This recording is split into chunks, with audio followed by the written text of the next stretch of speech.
जन्नत में जाने वाले कैसे दिखेंगे? नबी पाक सल्लल्लाहु अलैहि वसल्लम ने बताया, सुनकर हैरान रह जाओगे।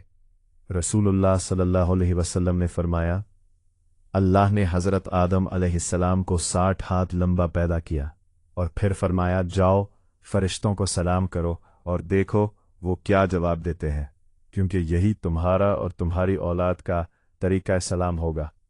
हज़रत आदम अलैहिस्सलाम ने कहा, अस्सलामु अलैकुम। फरिश्तों ने जवाब दिया, अस्सलामु अलैकुम व रहमतुल्लाह। उन्होंने व रहमतुल्लाह बढ़ा दिया, और जो भी जन्नत में जाएगा वो आदम अलैहिस्सलाम की शक्ल और कामत पर होगा।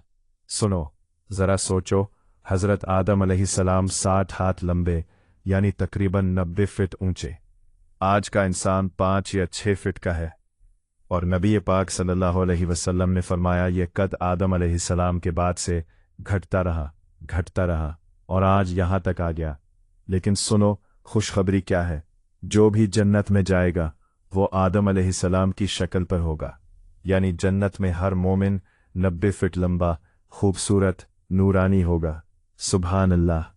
फरिश्तों ने सलाम में वरहमतुल्लाह बढ़ाया, यानी अस्सलामु अलैकुम वरहमतुल्लाह। ये सलाम जन्नत से आया है, फरिश्तों ने सिखाया।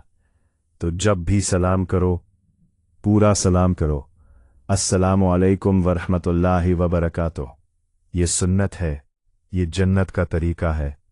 आज से एक काम करो, जब भी मिलो पूरा सलाम करो, अस्सलामु अलैकुम वरहमतुल्लाहि वबरकातुह। ये जन्नत का तरीका है, नबी पाक सल्लल्लाहु अलैहि वसल्लम की सुन्नत है। कमेंट में लिखो वालेकुम अस्सलाम वरहमतुल्लाहि वबरकातुह, और ये वीडियो हर दोस्त को भेजो। जज़ाकल्लाह खैर।